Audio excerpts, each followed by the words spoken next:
This is a very bittersweet, and I know this is going to probably get emotional, so forgive me right out of the gate here.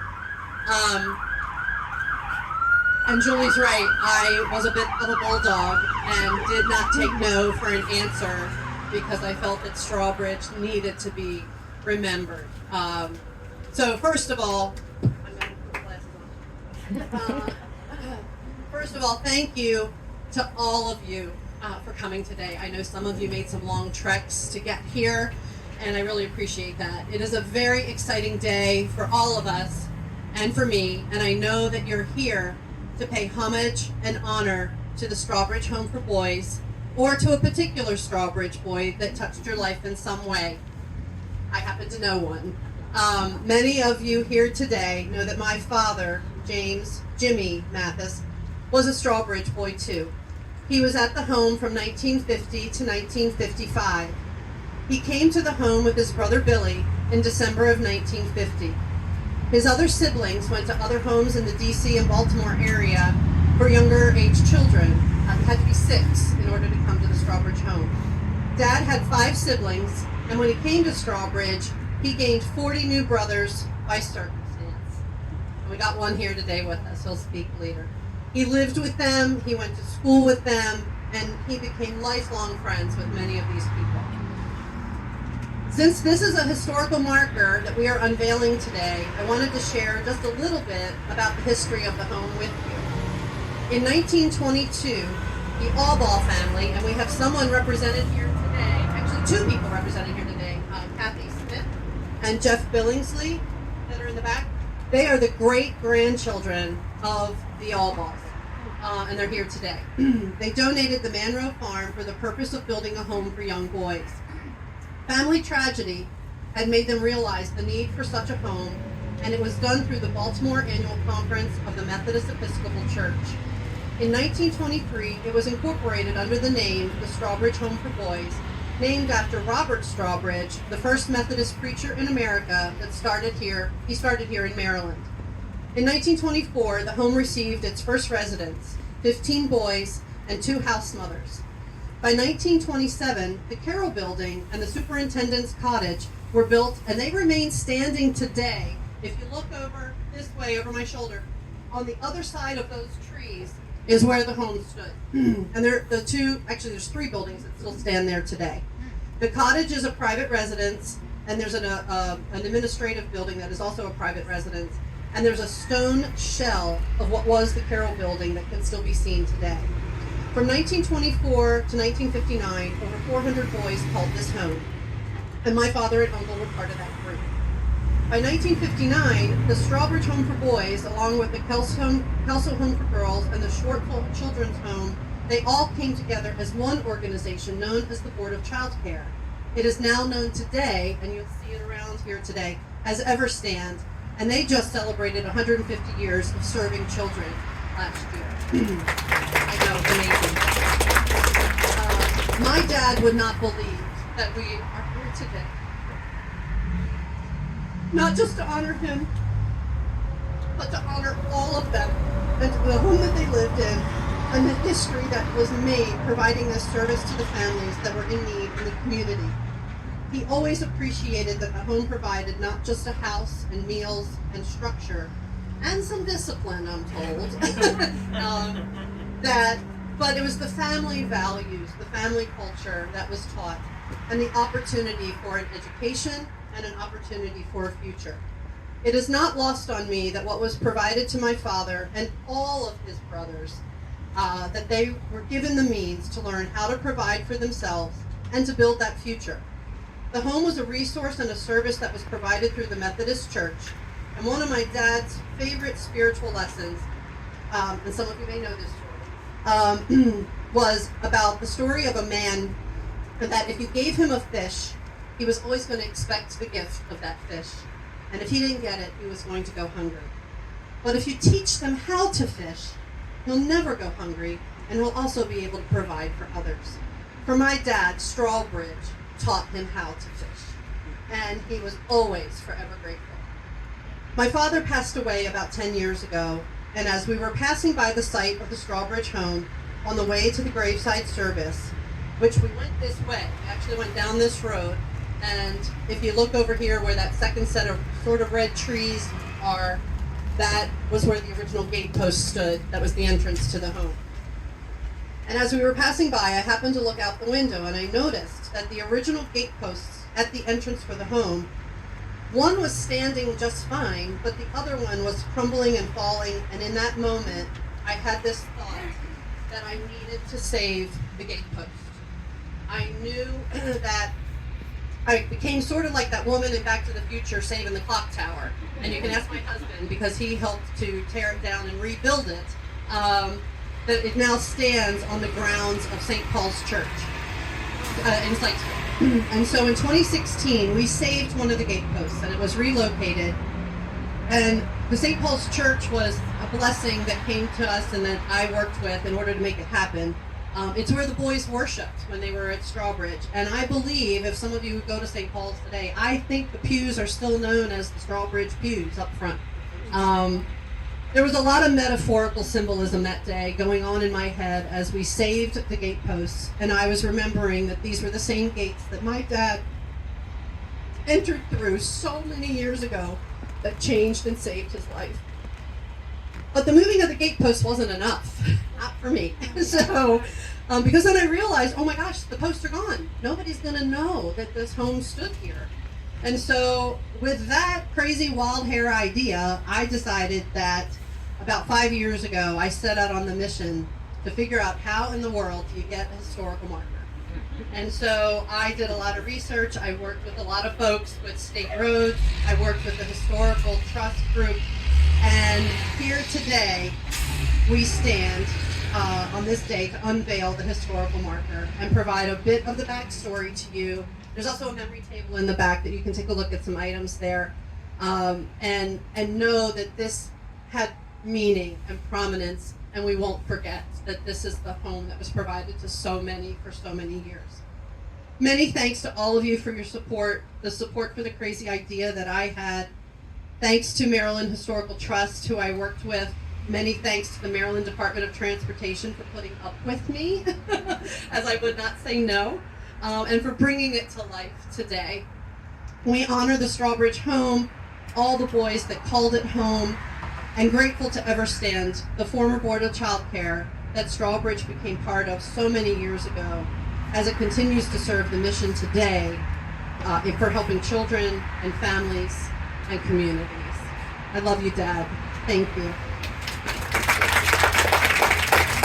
I wanted to, we do have a Strawbridge boy, and you're still a boy to us. A Strawbridge boy here today, and I've asked Paul Heimbach to say just a few words from where he's sitting, and if you all would just listen for a few minutes. Thanks.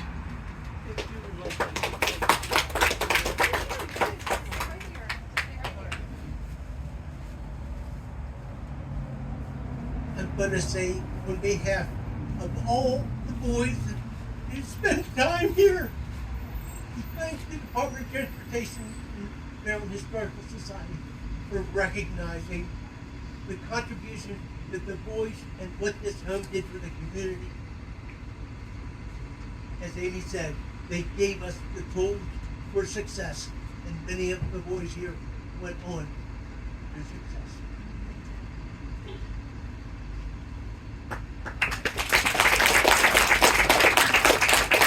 I was one of the last 3 boys to live at this location. I was here from 1953 until 59, when the last of the 3 boys moved to the Methodist Board of Child Care in Woodlawn, Maryland. In 2020, I was devastated to learn that my home was destroyed in a fire. And I was so distraught that I came out here and walked through the rubble of what was my home, Carroll Cottage. And as I walked through the rubble, I picked up this piece of slate, which was the roof of our stone building. And I cherish this as my last memory. And I'm so proud to say I am and always will be a Strawbridge boy.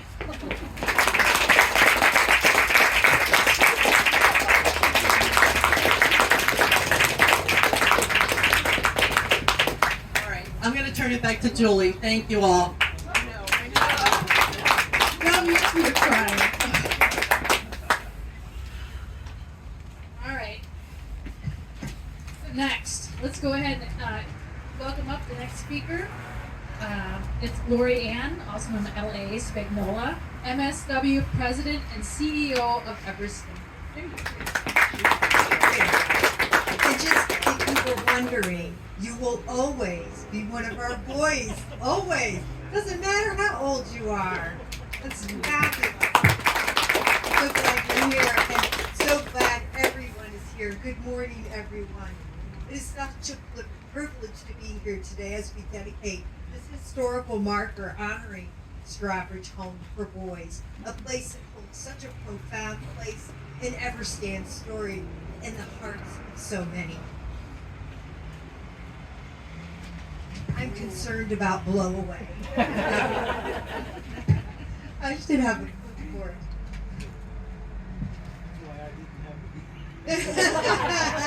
I need that stone, please. The Strawbridge Home for Boys was dedicated in Eldersburg, Maryland, and began operations in 1924. And we're so fortunate that joining us today are Kathy and Jeffrey Billingsley. Oh, thank you. Perfect. That's exactly what I need. They are the great-grandchildren, like you heard earlier, of George and Ella Alball. The history of the Strawbridge Home for Boys is built on generations of compassion and commitment, and it's incredibly meaningful to have descendants of those early families with us here today, continuing that legacy. This gathering is a beautiful reminder that the story of Everstand, at its heart, is a family story, one that stretches across decades and continues to grow through the families who have kept its mission close to their hearts. From those earliest families whose love and faith shaped the Strawbridge Home for Boys to those who have carried that legacy forward, the connection between the past and the present today shines a legacy brightly through the Mathis family. As president of the board of directors, Jim Mathis led with humility, empathy, and a deep belief that every child deserves the same chance he was given. Alongside his beloved wife, Lois, Jim poured his heart into this organization. They were fixtures at events and celebrations, embodying Everstand's value of love and community.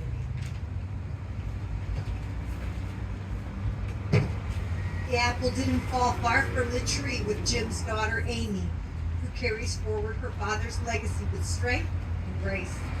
Amy has been a steadfast supporter, a board member, and an overall champion, as you can see today. She's been guiding Everstand's continued growth and impact. Her passion for preserving the history of Strawbridge and honoring her father's story culminated in this extraordinary milestone. I've never worked anywhere that got a historical marker before, so I think this is pretty neat. The installation of this historical marker that we dedicate today. Amy, we know this project was a labor of love and patience. Years in the making. And we thank you for championing it with such heart and perseverance. We're profoundly grateful for your family, for your unwavering commitment, which reminds us of Everstand.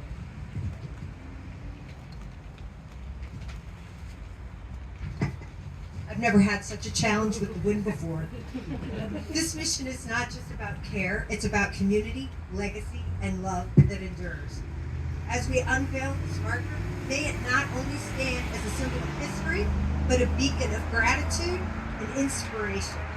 To the Mathis family, Lois, Amy, Debbie, and all who have supported this effort, thank you for reminding us that what it needs to stand for children and families, yesterday, today, and always.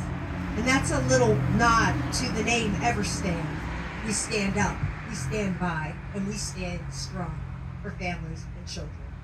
Jim's legacy lives on through this organization, through each child we serve, and through the enduring kindness that continues to ripple toward and outward from his life.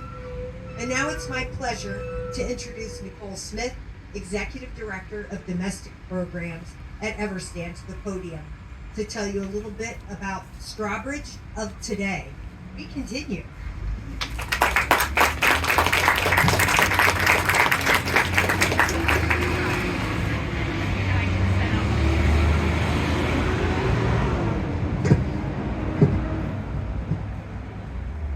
I'm third so that I can learn from everybody else's wins that they have today.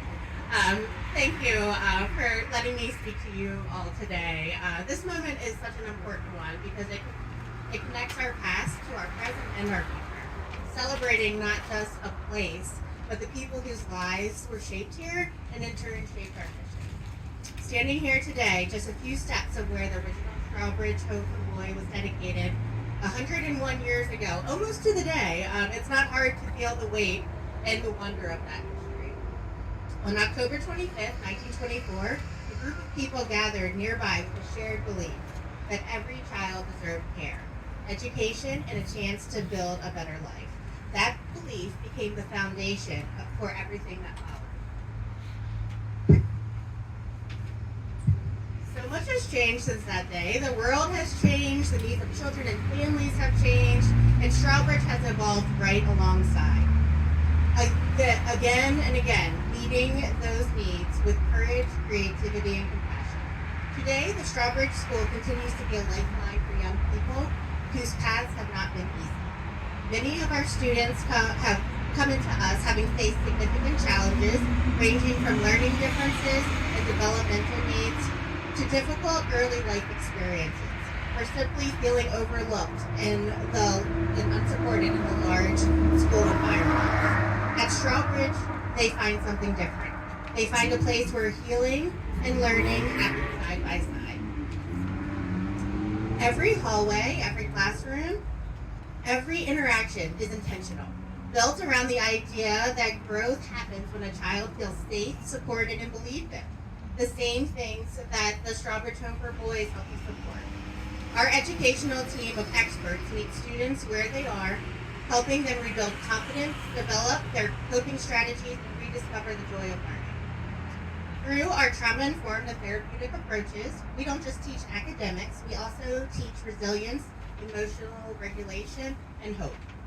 Our work today continues the spirit that began at Strawbridge a century ago, believing that every child is able to find their unique talents with support and love.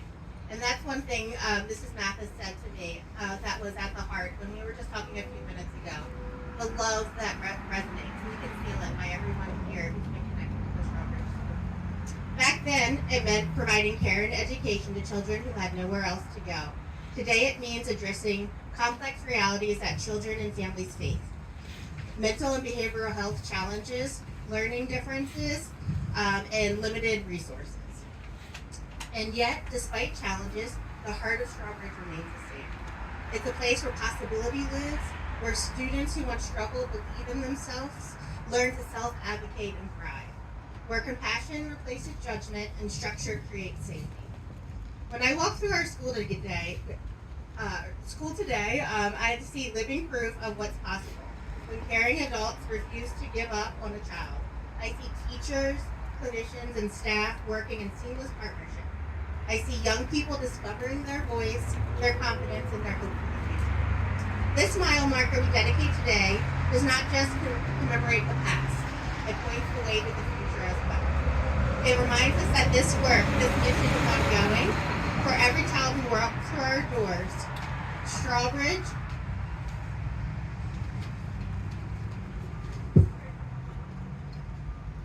will find a home for them as well, in the same way that happened over a century ago. On behalf of our team, our students, I want to thank you all for standing with us. Thank you for our history, for helping us write the next chapter, one that's filled with compassion, empowerment, and possibility. Thank you so much.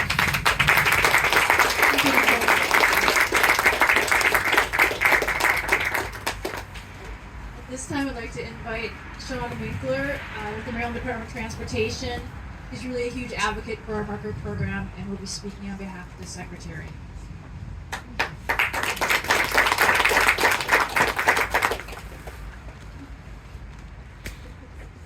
Thanks, Dr. Julie, and thanks to this wonderful historic piece of slate that is making speaking much more enjoyable and not battling the wind. As Dr. Julie said, my name is Sean Winkler. I serve as a policy advisor at the Department of Transportation, and I'm here to provide a message on behalf of our Acting Secretary, Samantha Biddle. It is an honor to be at the unveiling of our newest historical marker. This marker commemorates the Strawbridge Home for Boys, which was located, as we've heard, just across the way here. And away from the city, I think it is clear there is something about this setting. There's something about this setting that was magical for these children to learn life skills, to learn the values of community service. And hearing the stories here today in this tent on this blustery day is really inspiring to me to learn more and more about it as we're here together today. And most importantly, the home served as a safe place for children to come together. Thank you to Amy Mathis, the Board of Child Care of the United Methodist Church, and for all those here today for supporting the Roadside Historical Marker Program in our state and for nominating this marker. And of course, another thank you to Dr. Julie, who is an amazing historian and advocate for history across our state. Established in 1930, historical markers have been informing the traveling public about our state's history for nearly 100 years. But as we've heard today, this historical marker is much more than just a sign. It's a monument that highlights how this community came together to support and raise hundreds of children. And with that, thank you very much for having us here today. And we look forward to continuing the celebration.